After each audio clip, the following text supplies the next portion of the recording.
अस्सलामुअलैकुम। तो आज के दिन का सबको बड़ी बेसब्री से इंतज़ार था, क्योंकि आज बानिया PTI Imran Khan video link के ज़रिए बराह रास्त खिताब करते।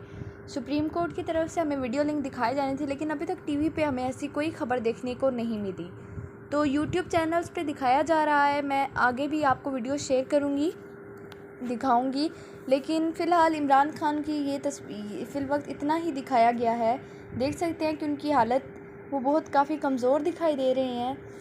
इमरान खान इस वक्त बहुत ही कमज़ोर दिखाई दे रहे हैं और आप सब से दुआ की अपील है कि सब इनके लिए दुआ करें कि ये जल्द से जल्द रहाई हो जाए इनकी। हमें इस तरह ही अपने हंसते मुस्कुराते खान साहब वापस चाहिए, पहले की तरह। आप सब ज़्यादा से ज़्यादा दुआ करें कि इमरान खान जल्दी से जल्दी वापस आ जाएं, ठीक है। जल्दी से जल्दी उनकी रिहाई हो जाए, उन पे जो झूठे इल्ज़ाम, झूठे केस उन पे बने हैं वो सब ख़त्म हो जाएं और वो जल्दी से जल्दी हमारे पास वापस लौट आएँ। मेरी वीडियो को ज़्यादा से ज़्यादा शेयर करिएगा, सब्सक्राइब करें मेरे चैनल को। Thank you so much.